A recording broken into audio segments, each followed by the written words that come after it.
Bring your buyers right in. The owner's already given the green light. That's what the HOA president shouted on her cell phone as she pulled a duplicate key from her purse and walked 3 realtors into my living room on a Saturday afternoon. What she didn't know was that I was already sitting in the leather chair by the fireplace with a cup of black coffee, a copy of my unlisted deed on the table, and 2 state real estate investigators waiting in an SUV across the street. I had spent 6 weeks listening to her steer realtors toward my home like she held the title. That's the move of a woman who confused an HOA badge with a deed of trust one too many times. So I did not stand up fast. I did not raise my voice. I just smiled and asked them to please come in. Where are you watching from? Drop a comment below. Would you have spoken first, or let her keep talking? My name is Wesley Tatum, and I have spent the last 18 years catching people who steal houses on paper. Senior fraud investigator for Magnolia State Title Insurance, Texas Hill Country region.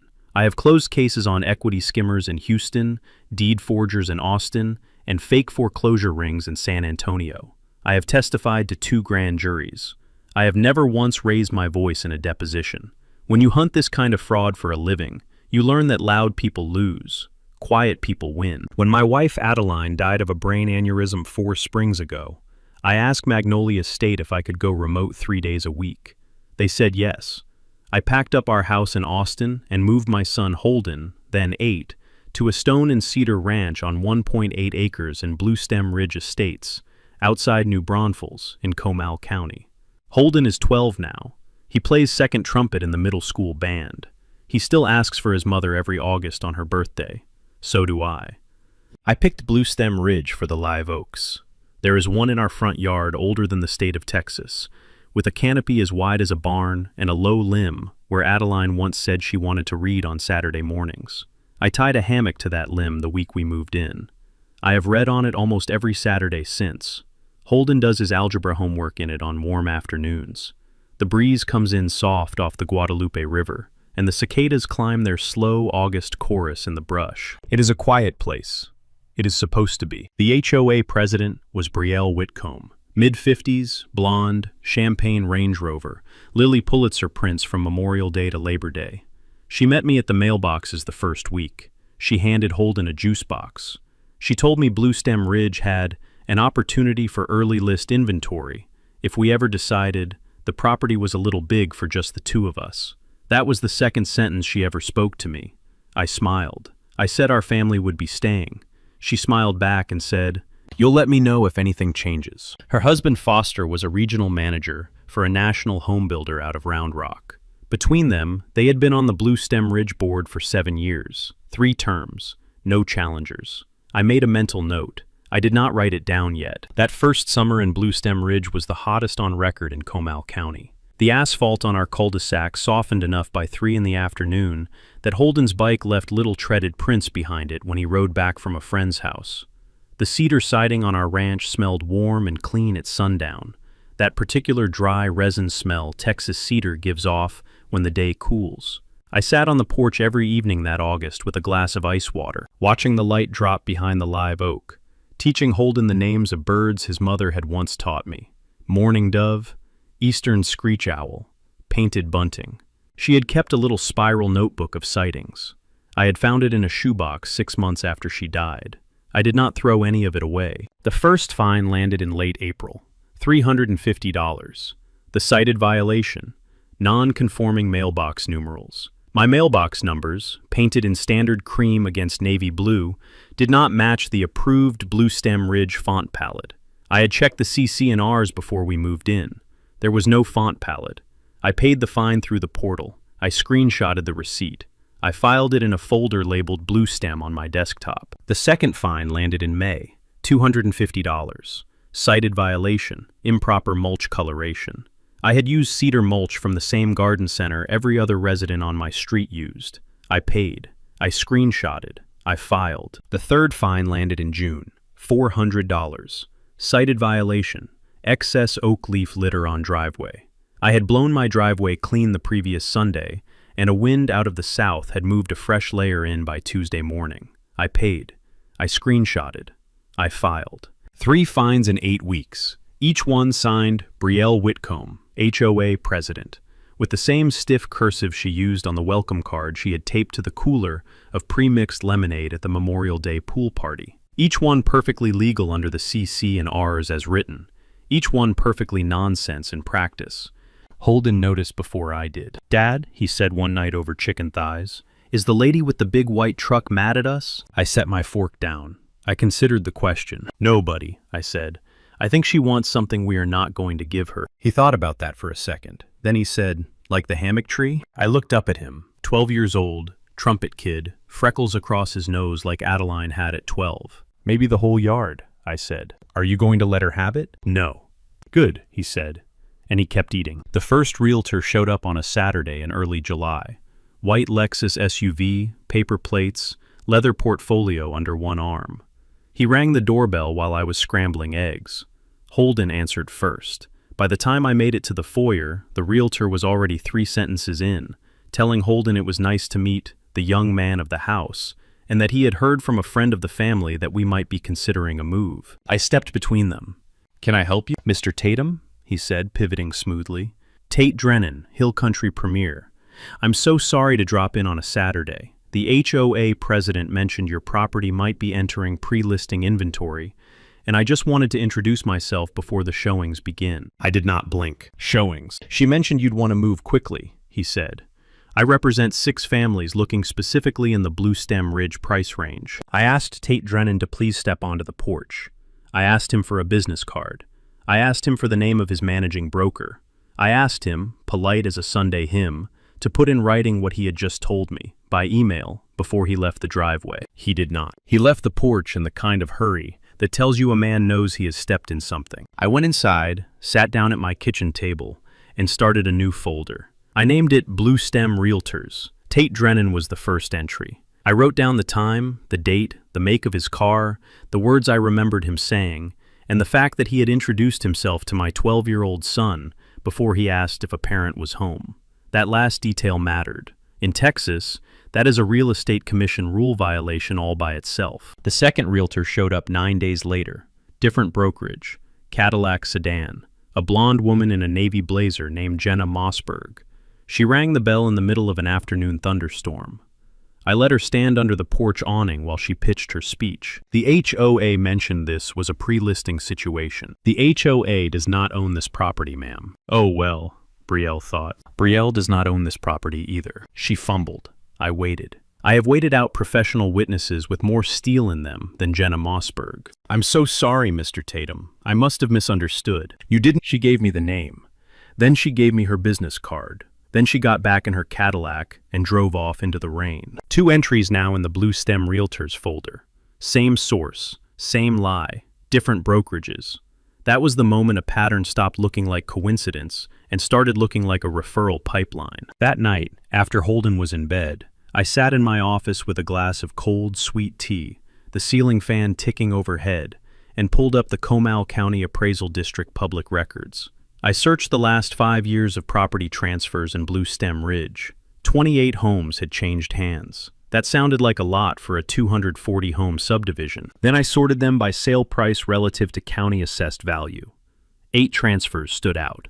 Sale prices that were 9 to 14% below the appraisal district's assessed market value. All 8 had been purchased within 30 days of listing. All 8 had been resold within 18 months for an average gain of 41%. All 8 had been bought by the same shell entity, Heritage Trail Development, LLC. I stared at that name for a long time. I knew it from somewhere. I pulled up the Texas Secretary of State's business records portal. Heritage Trail Development, LLC was registered to a managing member named Lyle Whitcomb, Brielle's brother-in-law. I closed the laptop slowly. I did not turn off the office light right away. I sat there listening to the cicadas and to Holden's box fan running in the room down the hall. Outside, somewhere in the brush, a screech owl made the sound it makes when something small has gone very still. That was the night I knew.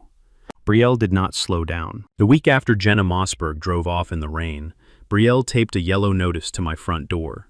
It was stapled to a sheet of Blue Stem Ridge letterhead, and it informed me, in all capital letters, that the HOA was scheduling a mandatory exterior fire and safety inspection of my property the following Wednesday. The notice required me to provide interior access from 9 a.m. to 1 p.m. so that, qualified inspectors could verify smoke detector placement and structural integrity. Texas HOAs do not have interior inspection rights. Period. Not under the Texas Property Code. Not under the Texas Residential Construction Liability Act. Not under any subdivision covenant in the state. Smoke detectors are between a homeowner and his fire marshal. Structural integrity is between a homeowner and his county building official. An HOA can fine you for grass that is too tall. It cannot walk into your living room. I emailed Brielle a polite two-sentence response. The first sentence cited Texas Property Code Section 209.0085. The second sentence informed her that any unauthorized entry would be treated as criminal trespass under Texas Penal Code Section 30.05. She emailed back 40 minutes later. The email did not address either statute. It said, instead, that her qualified inspectors had concerns about my property's occupancy density, and that I would be receiving a formal hearing notice within 10 business days. She also mentioned that comparable Blue Stem Ridge homes had expressed strong interest in helping me consider relocation options. That last line was the tell. She was telegraphing. I forwarded both emails to a colleague at Magnolia State who did pro bono consultations for our claims division. She wrote back that night with one line. Wesley, you're being prepared. Document everything. The next morning I started installing cameras. I did it quietly. 3 Wise cams on the eaves, 1 on the front porch, 1 on the back patio, 1 looking down the side gate. 2 interior cams in the foyer and the kitchen, set to motion-activated record with cloud backup. A doorbell cam on the front door. A dash cam in my truck pointed at the driveway whenever I parked it. I labeled every device and added them to a single mobile dashboard on my phone. Then I did something my 18 years of work had taught me to do before any sting. I made my house look unprotected. I left the side gate unlocked one afternoon while I was supposedly running errands. I parked Holden's bike on the driveway in plain view. I left the porch light off.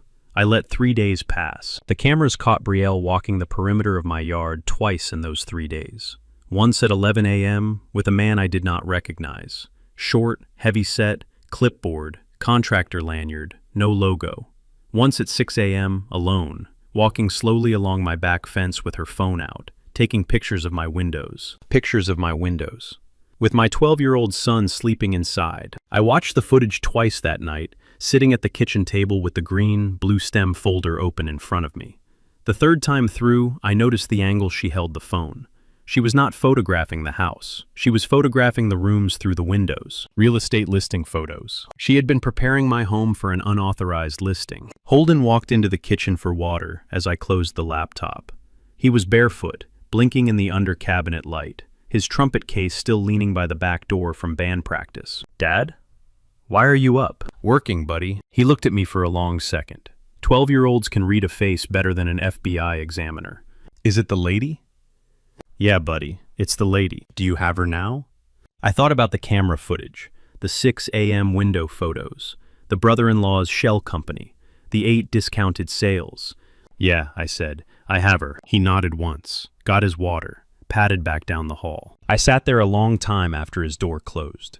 Outside, the cicadas were going. Somewhere on the next ridge, a coyote yipped twice and went quiet. Then I picked up my phone and texted my old friend Renata Holloway at the Texas Real Estate Commission. Renata, Wesley, I need a meeting. I have a referral pipeline, a shell entity, and an HOA president walking my fence at 6 in the morning. She wrote back in 2 minutes. Tomorrow, 10 a.m., my office. I did not sleep that night. Renata Holloway had been at TREC for 11 years. She ran the Enforcement Division's Predatory Practices Unit, and she had personally pulled the licenses of 43 Texas Realtors for steering, dual agency violations, and undisclosed compensation arrangements. She was 51 years old, wore reading glasses on a beaded chain, and never spoke until she had finished reading every page in front of her. I sat in her Austin office for an hour while she went through my Blue Stem and Blue Stem Realtors folders without saying a single word. When she finished, she set her glasses down. Wesley, I know. This is a multi-county pattern. I know. Heritage Trail has been on our watch list for 2 years. I figured. We have never been able to tie a board member to the steering. You can now. She leaned back. The chair squeaked.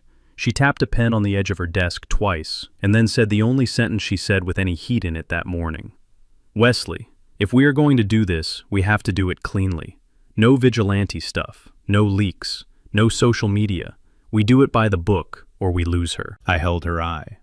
By the book is exactly why I called you. She nodded once, and we got to work. Over the next 2 weeks, TREC opened formal preliminary investigations on 3 Hill Country realtors, Tate Drennan, Jenna Mossberg, and a third name I had not yet met, named Holcomb Pratt, who had appeared in property transfer records as the listing agent on 6 of the 8 discounted Bluestem Ridge sales.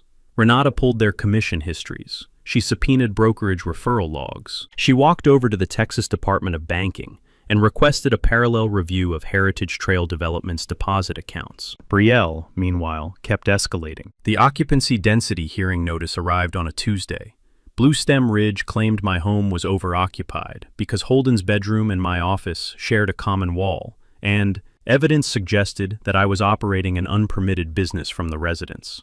The notice cited a C&R clause that required HOA approval for any commercial activity conducted at home. I work for a title insurance company, from a home office, like roughly 40 million other Americans. There is no Bluestem Ridge covenant against employment. There is a covenant against operating a retail or service business open to the public, which means a coffee shop, not me. I ignored the hearing notice. I sent it to Renata for her file. 3 days later, my homeowner's insurance carrier called. They had received a concerned neighbor complaint about an unpermitted business operating at my address.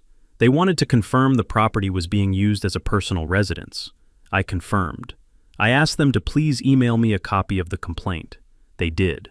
The complaint was filed by Brielle Whitcomb, in her capacity as HOA president, citing community welfare concerns. I sent that to Renata too. Then the school called. Holden's middle school principal, a calm woman named Theodora Pemberton, asked if she could speak to me privately. Someone, she would not say who, had filed an anonymous tip with Texas Child Protective Services, suggesting that my son was being left unsupervised for extended periods at our address. CPS had visited the school that morning. They had spoken with Holden.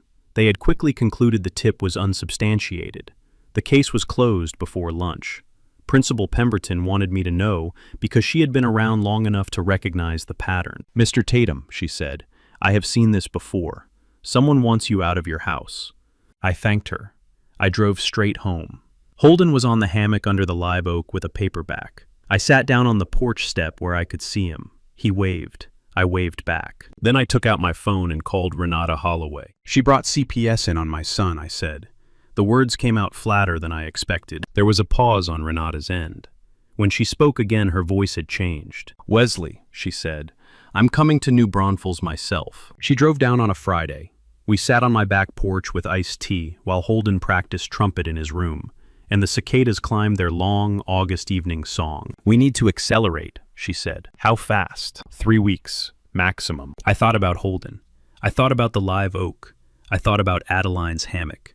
"That works for me," I said. The next Monday morning, Renata's office sent me a sealed PDF. The Texas Department of Banking had pulled deposit records for Heritage Trail Development LLC under their cooperative review with TREC. The records showed something simple and ugly. Over the previous 5 years, Heritage Trail Development had wired exactly $5,000 to a personal Wells Fargo checking account in the name of Brielle E. Whitcomb on 23 separate occasions. 12 of those wires lined up, within 7 days, with closing dates on Bluestem Ridge property sales below market value. Total, $115,000 in undisclosed compensation, paid by a developer to a sitting HOA president who held no realtor's license and was not legally permitted to receive any commission, finder's fee, or referral payment connected to a real estate transaction in the state of Texas. Texas Property Code Section 209.0058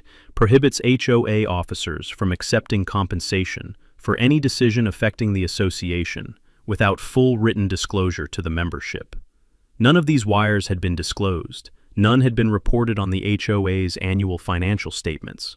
None had been declared on Brielle's federal tax filings. That was 3 layers of fraud stacked on top of each other. I read the PDF twice. Then I closed my laptop, walked out to the kitchen, and made myself a tuna sandwich because my hands needed something to do that was not punching a wall. Adeline used to say the worst people in the world are the ones who hide behind clipboards. She said it about a school administrator who had bullied a friend of hers out of a teaching job in Austin. She said it about a property manager who had refused to fix a single mother's broken air conditioner in San Marcos one July. She would have said it about Brielle. I missed Adeline's voice on this one specifically. She would have told me, in that flat North Texas drawl of hers, "Wes, burn it down. Legally, properly, but burn it down." I finished the sandwich. I called Renata back at 1:43. "What's the next move?" "We do a coordinated takedown," she said. TREC files license suspension actions on Drennan, Mossberg, and Pratt. The banking department refers Heritage Trail to the Texas Attorney General. The Comal County District Attorney accepts the criminal referral for filing a false CPS report. And we do all of it at the same time, in front of witnesses, somewhere she can't deny. Somewhere like where? Wesley, Renata said.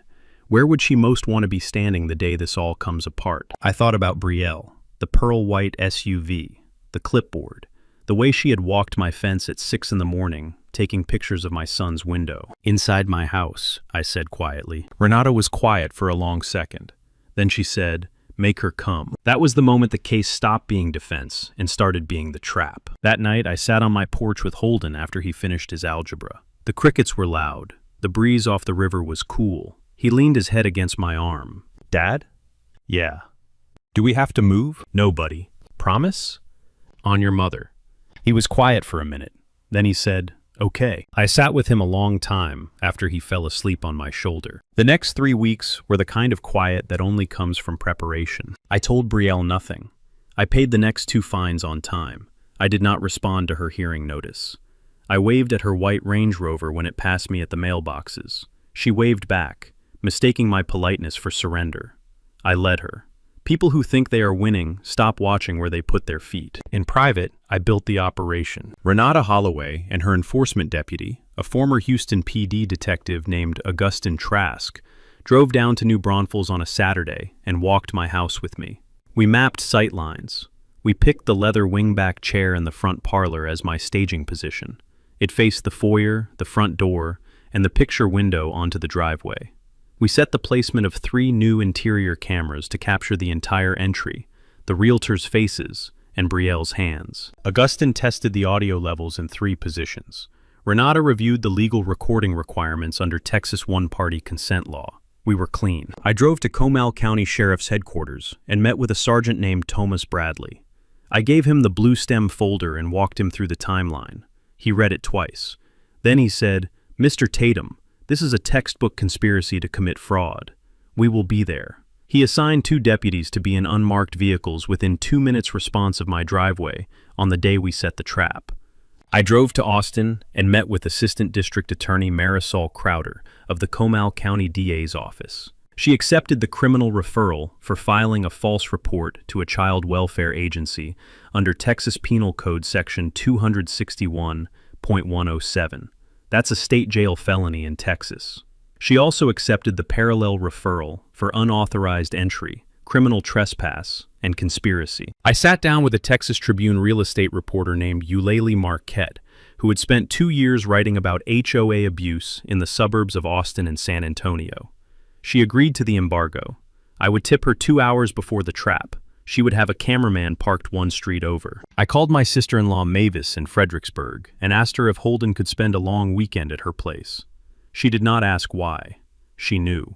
Adeline had been her older sister. She said yes before I finished the sentence. I drove Holden up on a Friday afternoon. He hugged me at the door. He looked up at me. "Dad." "Yeah, buddy." "Get her." Then I drove home. In the meantime, I let Brielle think the trap was a surrender. I emailed her, polite as a Sunday, and asked if she might be willing to meet to discuss the future of the property.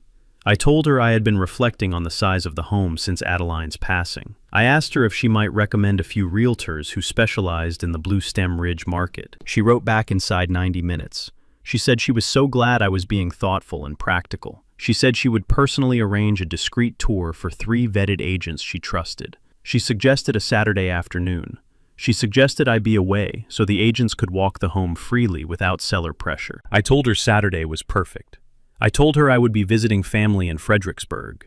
She wrote back, "Wonderful. I'll handle everything." She set the time at 2 in the afternoon. I forwarded the entire email thread to Renata Holloway, Augustin Trask, Sergeant Tomas Bradley, ADA Marisol Crowder, and Eulalie Marquette inside 15 minutes. The reply from Renata came back in 3 words. "Game on, Wesley." The Friday before, I cleaned my house the way you clean a stage.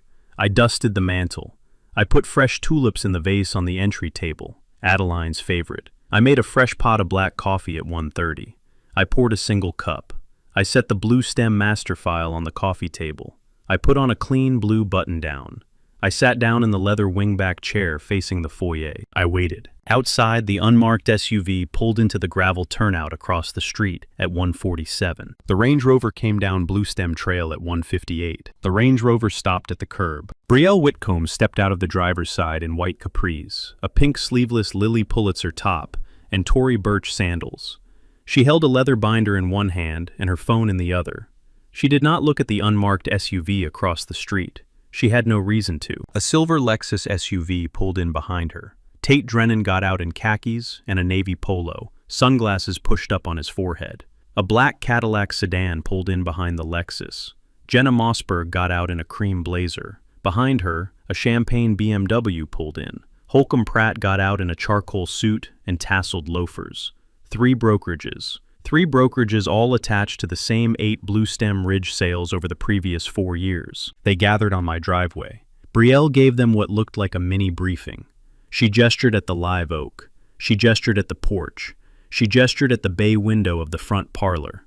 My window, where I was sitting in plain view, 12 feet behind the glass, in the leather chair. None of them looked up. That is the thing about people who have decided you are not in the room. They stop checking. Brielle led the Realtors up the front walk. She paused at the door. She put her phone to her ear and said something. Then she pulled a key from her purse. Not a master HOA key. There is no such thing in Texas. This was a duplicate of my own front door key, which she had obtained the previous summer when she had let an HOA coordinated sprinkler service contractor onto my property to service shared irrigation lines. There were no shared irrigation lines. The contractor had cut my key while standing in my garage. The cameras had captured it. The cameras had captured everything. She slid the key into my deadbolt and turned it. The door swung open. The 4 of them stepped into my foyer. "Right this way, y'all," Brielle said brightly. "The owner is in Fredericksburg with family. We have a clear 2 hours to walk the floor plan." They turned the corner from the foyer into the front parlor. They saw me. Tate Drennan stopped first. He went pale under his tan. Jenna Mossberg made a small sound at the back of her throat. Holcomb Pratt actually took half a step backward into the foyer. Brielle Whitcomb's smile was the last to move. It froze in place for a full 3 seconds before it began to slip, slowly, like a piece of gift wrap losing its tape. I stayed in the chair. "Welcome to my home," I said. "Please, come in, have a seat. We have some things to discuss." Nobody moved. "Mr. Tatum," Brielle said, recovering, There must be some misunderstanding." "There's no misunderstanding, ma'am. You let yourself into my house with a duplicate key you had cut without my knowledge. You brought 3 realtors with you to tour a property that has never been listed for sale. I'd like all 4 of you to please sit down." Tate Drennan sat. Jenna Mossberg sat. Holcomb Pratt sat. Brielle Whitcomb did not sit. "This is private property," she said. The fixed smile was completely gone now. "I am here as the duly elected president of the Bluestem Ridge Homeowners Association, in compliance with—" "Ma'am," I said, gentle as I could, "yes, it is private property. Mine." Behind me, in the front parlor, the late August light caught the edges of the tulips on the side table. They were the color Adeline had liked best. The pale yellow that she had said reminded her of butter melting on toast. I picked up the manila folder from the coffee table and slid it across to Tate Drennan. Then a second folder to Jenna Mossberg, then a third to Holcomb Pratt. Each folder was labeled with that realtor's name in black marker. Each folder contained the same 4 documents: a copy of my deed in my name only, a printout of the Texas Penal Code section on criminal trespass, a TREC complaint pre-filled with that realtor's license number, and a copy of the bank wires from Heritage Trail Development LLC to Brielle Whitcomb's personal account. Tate Drennan opened his folder. He read the first page. He turned to the second. He turned to the third. When he got to the 4th, the bank wires, his shoulders dropped. "Oh God," he he whispered. He looked up at Brielle. Brielle did not look back at him. That was the moment her own people stopped protecting her. Brielle's smile finally collapsed. The bright, HOA president brightness slid off her face, and what was left underneath was a mid-50s woman in pink linen who knew, in real time, that she was watching a 5-year operation come down on top of her. This is illegal recording, she tried. This is Texas, I said, and Texas is a one-party consent state. I am the owner of this home.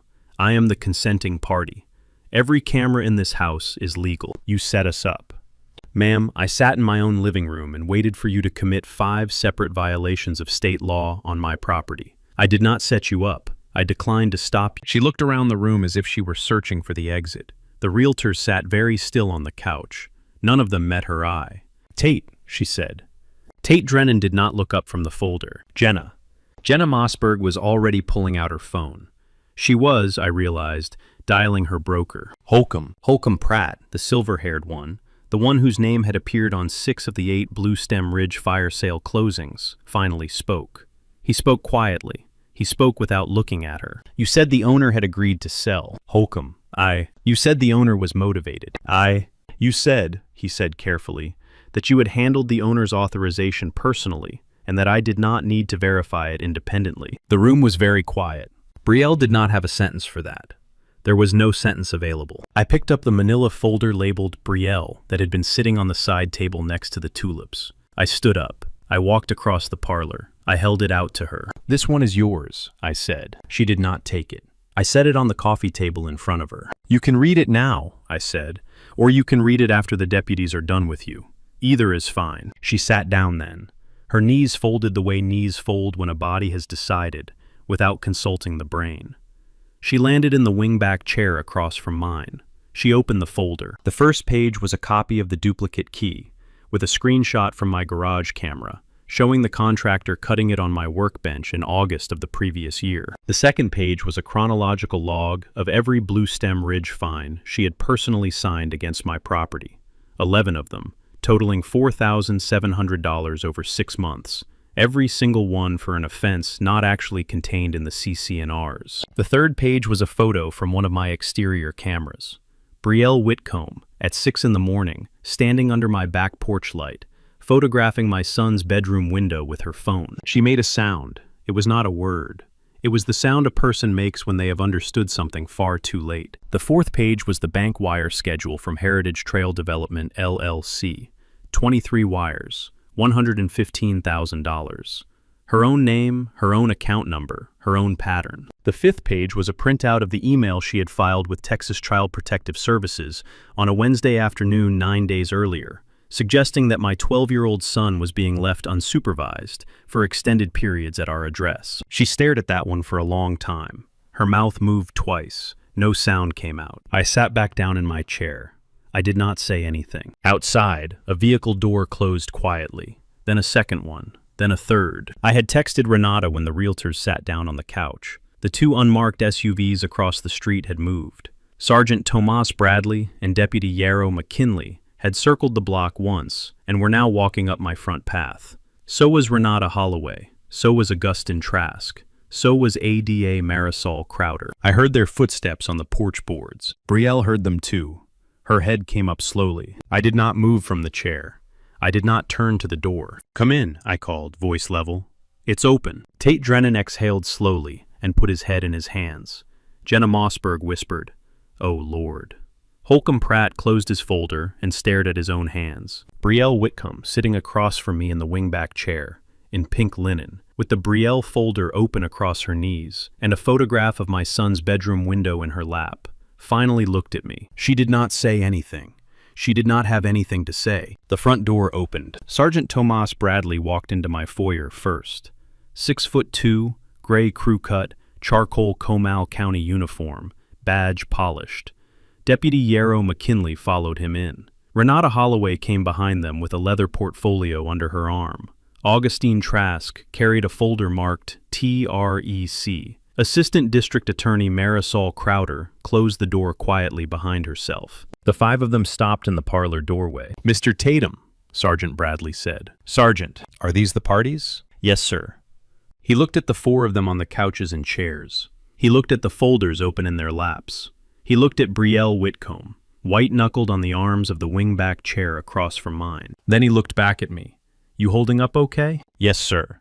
"Mind if we do this here?" "Please." Renata Holloway stepped forward first. She crossed to the couch and addressed Tate Drennan, Jenna Mossberg, and Holcomb Pratt in a calm, professional voice. "Mr. Drennan, Ms. Mossberg, Mr. Pratt, I am Renata Holloway, Director of the Predatory Practices Unit of the Texas Real Estate Commission. As of this moment, your individual broker licenses are administratively suspended, pending a formal hearing scheduled for the 18th of next month. You are required to surrender your license cards to me before you leave this address. You will receive written notice within 48 hours. I would advise each of you to retain counsel." Holcomb Pratt nodded once. He took his TREC card out of his wallet. He handed it across the coffee table without making her ask twice. Tate Drennan did the same. His hand was shaking. Jenna Mossberg laid hers down on the cushion beside her without speaking. Augustin Trask collected all three. Then Sergeant Tomas Bradley stepped forward to the wingback chair across from me. "Brielle Eleanor Whitcomb." She lifted her face. "You are under arrest for criminal trespass under Texas Penal Code Section 30.05. Conspiracy to commit real estate fraud under Penal Code Section 32.46, and the filing of a false report to a child welfare agency under Penal Code Section 261.107. You have the right to remain silent. Anything you say can and will be used against you in a court of law." She did not stand. He had to walk her up out of the chair by her elbow, gentle as he could be. He did not handcuff her in front of me. He did handcuff her on the front porch. The cameras caught it cleanly. ADA Marisol Crowder followed them out and read the formal charging language onto the porch landing, on the record. The Texas Tribune cameraman, parked one street over, walked up the driveway with a long lens and got the entire thing. Brielle did not look back at the house. The three realtors were escorted out separately, in their own vehicles, after Renata read each of them their formal license suspension paperwork on my front porch. None of them looked back either. When the last vehicle left my driveway, the only people left on my property were me, Renata Holloway, Augustin Trask, ADA Marisol Crowder, and the gentle late-afternoon Texas sun coming sideways through the live oak. Renata took off her reading glasses. She rubbed the bridge of her nose. She looked at me for a long second. "Wesley. Yeah, that is the cleanest takedown I have run in 11 years. I had a good investigator. You had Wesley Tatum. I had a wife who would have wanted me to." Renata was quiet for a second. Then she said, very softly, "Adeline would have loved you today." I did not answer. I did not need to. Outside, the cicadas had started their afternoon chorus. The light through the live oak fell across the floor of the front parlor in long gold strips. Adeline's tulips were still on the side table. The cup of black coffee on the coffee table had gone cold. Eulalie Marquette texted me at 4:11. The Texas Tribune story would be up the next morning. The headline she was working with was one sentence long. HOA president walked three realtors into a Texas home she did not own. The owner was sitting in it. I read it twice. Then I drove to Fredericksburg and picked up my son. He was waiting on Mavis's porch with his trumpet case beside him. He stood up when he saw the truck. "Dad." "Yeah, buddy. Did you get her?" I let myself smile then, for the first time in 5 months. "I got her, buddy. I got all of them." He climbed into the truck. He did not let go of my arm the entire drive home. The Texas Tribune story ran on a Wednesday morning. By Wednesday afternoon, 4 other Blue Stem Ridge homeowners had emailed Renata Holloway with their own stories. By Friday, that number was 11. By the following Monday, the Texas Attorney General's Consumer Protection Division had opened a formal investigation into Heritage Trail Development LLC and its referral pipeline across 3 Hill Country counties. The 8 families who had been pressured into below-market sales between 2019 and 2024 were contacted by the AG's office. 6 of them filed civil suits. 5 of those 6 settled within 4 months for restitution, averaging $74,000 per family. 1 went to trial. That one won $310,000 in damages and saw Lyle Whitcomb, Brielle's brother-in-law, indicted for conspiracy to commit real estate fraud. Brielle Whitcomb pled no contest to the criminal trespass and false report charges. She accepted a sentence of 2 years deferred adjudication, 3,000 hours of community service, and a permanent bar from serving on any HOA board in Texas. The fraud charges proceeded to a separate trial. A Comal County jury convicted her on 12 of 14 counts after deliberating for less than 3 hours. She is currently serving 36 months in a state facility outside Gatesville. The 3 realtors lost their licenses permanently. Tate Drennan moved out of state. Jenna Mossberg accepted a paralegal position at a property law firm in San Antonio. Holcomb Pratt, who had cooperated fully with TREC from the day he sat in my parlor, accepted a 5-year suspension and quietly retired. The Blue Stem Ridge HOA was reorganized under court supervision. A new board was elected in March. They asked me to serve as president. I declined. I told them I would serve a single 2-year term as the chair of a brand new homeowner rights committee, with the sole responsibility of reviewing every fine the HOA proposed to issue and confirming it was actually grounded in the CC and Rs as written. We have issued 7 fines in 8 months. All 7 were valid. All 7 were paid without complaint. Blue Stem Ridge has not had a single contested fine since. The settlement money included a small piece I asked the court to release directly.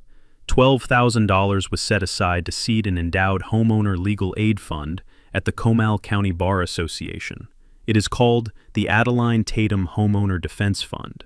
It pays for 2 pro bono consultations a month for homeowners in Comal, Hayes, and Guadalupe counties facing predatory HOA practices, equity skimming, deed forgery, or coerced sales. The fund is now in its 3rd year. As of last September, it had served 47 families. 3 of those families kept houses they would otherwise have lost. I gave Renata Holloway the credit at the dedication dinner. She gave it back to me. Holden played his trumpet at the dedication. He played the slow opening line of Amazing Grace while the room stood. 12 years old, 2nd chair, freckles across his nose, the same brown eyes as his mother. Adeline's older sister Mavis sat in the front row and cried into a linen handkerchief that had been their grandmother's. I sat next to Mavis with my hands folded in my lap and listened. The live oak in my front yard is older than the state of Texas. The hammock is still tied to the low limb. Holden still does his algebra in it on warm afternoons. The cicadas still climb their slow August chorus in the brush. The breeze still comes in soft off the Guadalupe River. It is a quiet place again. If you had asked me, the morning the first fine landed in my mailbox, where this would all end, I would have said I just wanted the woman to leave my mailbox alone.